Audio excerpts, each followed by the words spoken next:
Well, hello there. Hi, my name is Dion Mason, and welcome to my channel. I wanted to make this video for those who have possibly considered entering the fitness industry as a fitness professional and just don't know where to start. Maybe you've thought about doing this part-time, or maybe you'd like to do a career as a career fitness professional and not sure as to either how to get started and how to be able to maintain enough income to sustain yourself, or even wonder if it's even possible to do so. Well, I can tell you firsthand that I am a full-time fitness professional and I've been doing this since 1999. I know you may be thinking I was a toddler when I started, but I've been doing this since 1999 and I have had a fulfilling and wonderful career. It certainly has had its ups and downs, but I can tell you firsthand, it is very possible to be a full-time fitness professional and be able to sustain yourself with an income that is livable. So let's go through a few points I'd like to share with you on how you can be successful in the fitness industry as either a group fitness instructor or personal trainer, or both, and how you can be able to maintain that and have a full and active life. So first and foremost, let me give you a bit of background of myself. As I mentioned, I've been in the fitness industry since 1999. I started off on an energy exchange program, which means that I was basically teaching classes in exchange for a free membership at the corporate gym where I was working at. I was actually working at a company within the building, and they had one floor dedicated for their employees or anyone actually in the building. That floor was dedicated as a gym, and anyone who worked for any of the companies in the building could attend the gym at a reasonable price compared to the commercial larger sized gyms in the area. So I was attending classes there just as an employee of one of the companies in the building. And the coordinator there, by the name of Debbie, noticed that I was quite coordinated and I would follow pretty well. And she was just looking for some relief from all the classes that she was teaching there, because she taught all of the classes there at the gym. And at first I was kind of hesitant. I was a little bit, I even gave her some resistance actually. And she persisted and says, I think this would be great and you could be part of her energy exchange program, in which she would give me a free membership in exchange for me helping out with some of the classes. So that's where everything started. And I was doing that during the whole time that I was an employee for that particular company. And that's all I taught. I taught 1 or 2 classes maximum per week. And later on, a number of years had passed. I was doing that for a number of years, from 1999. The company downsized and I lost my job for the company. So naturally, of course, I wouldn't be part of that program anymore. But I always remembered how great I felt after a class, not just physically myself in participating or helping others participate, but I really did feel that I made an impact in people's lives. At the time, I had a job that I really didn't enjoy. I didn't really feel that there was a full circle in terms of my skills being used properly or fully. I shouldn't say properly, but my full skills weren't really being fully used. I just didn't feel that I was really in a place where I was feeling fulfilled, or that I was able to really fulfilling great purpose. But when I was teaching classes, I really felt that, wow, this is amazing. I felt a connection to people naturally, and being able to just see where I could see them changing in front of my eyes physically and literally. And even after just a 45-minute or an hour class, how their emotions would change, how they'd feel uplifted. So when the company downsized, I had to make a decision. Do I try to find another job in a cubicle, which I know I was going to hate? Or is there something in this whole fitness thing?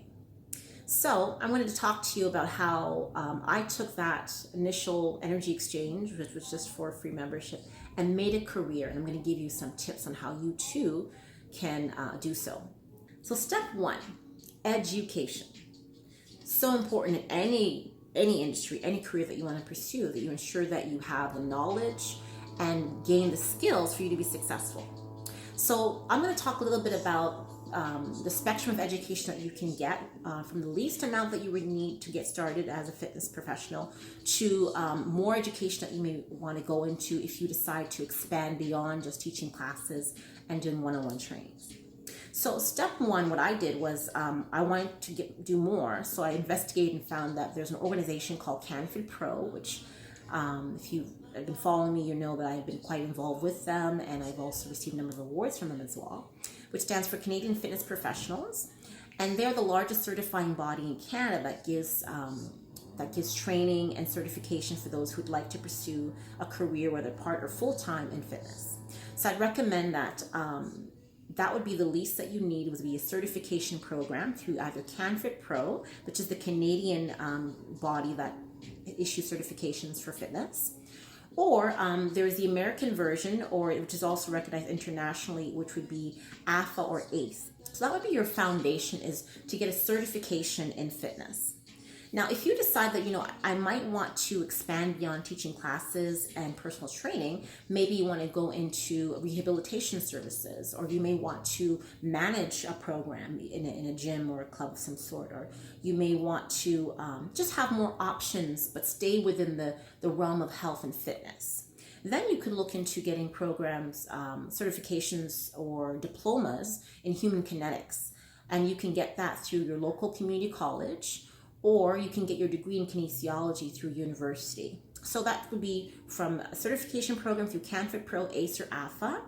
And there are some other programs as well that aren't as well known. But as long as you have an accredited, well-recognized, and respected fitness certification, most clubs and gyms will hire you on that basis. Or you can go as far as getting your degree in kinesiology as well, if you want to pursue other things as well. So after you get your education and whatever you decide that you're going to do, the next step would be research.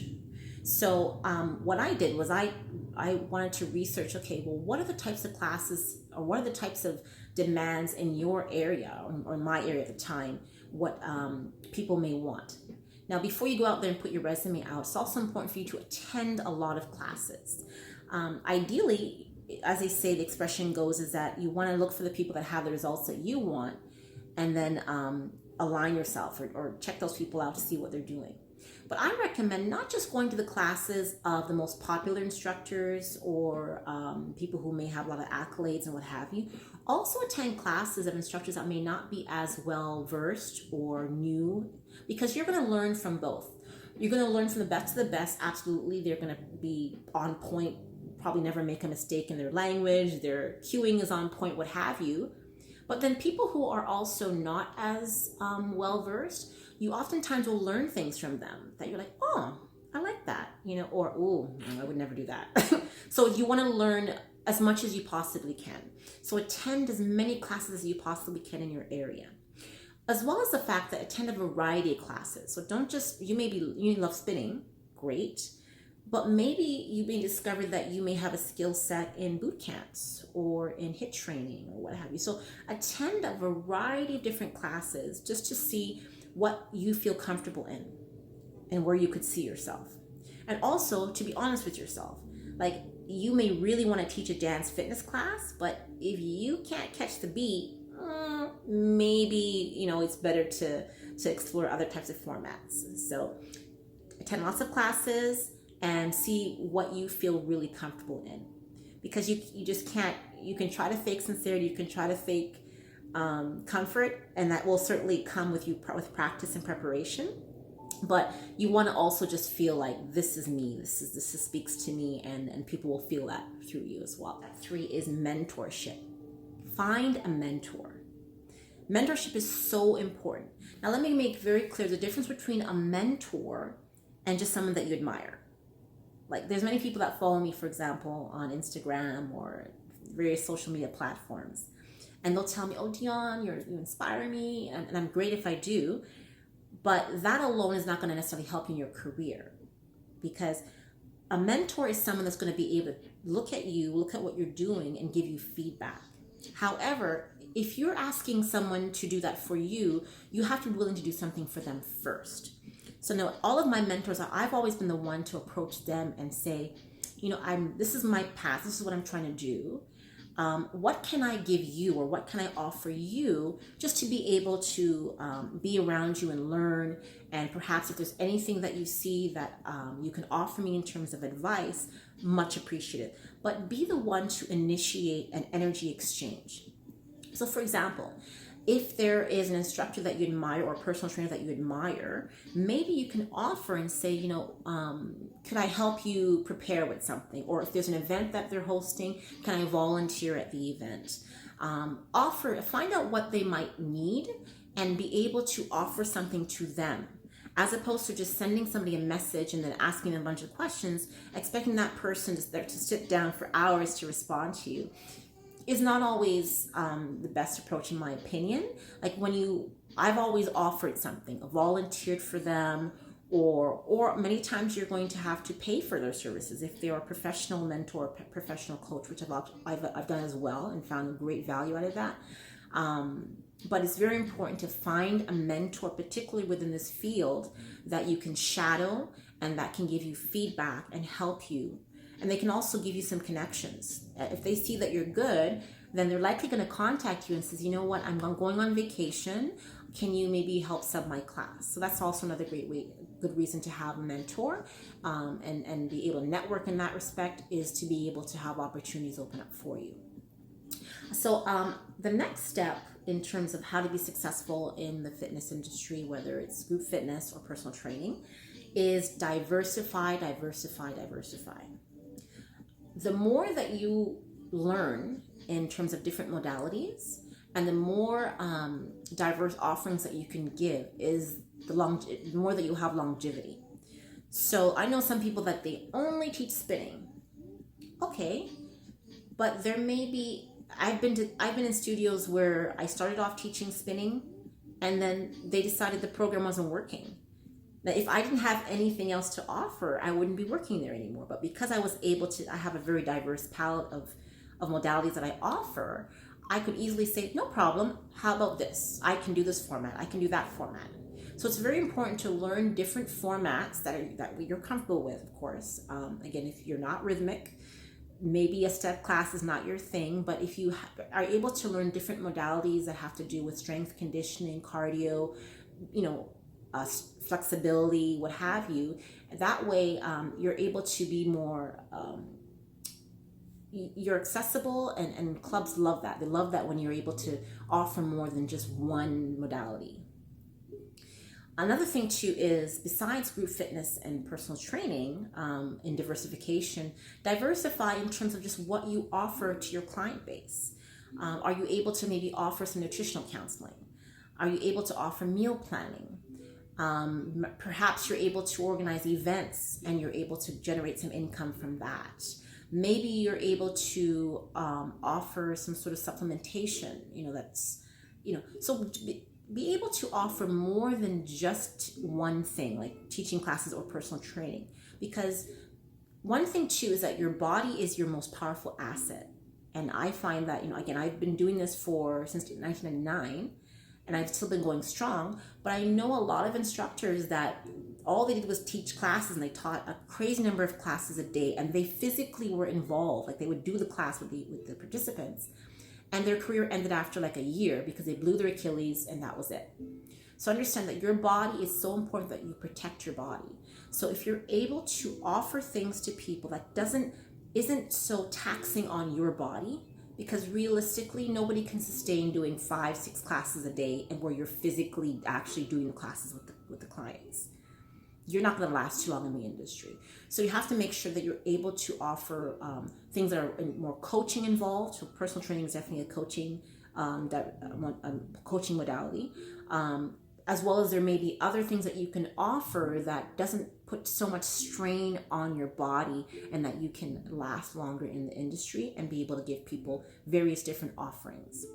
Other things like corporate wellness is another one. That's a big one. Corporate wellness, speaking engagement, if you're able to speak at schools or what have you. So look at various different options. Right now, what's big right now are transformation challenges. If you're able to put something together and attract people into something like that, then that you can do that without having to physically go to various different locations. You can provide a platform that people can chime in online and still have income coming to you.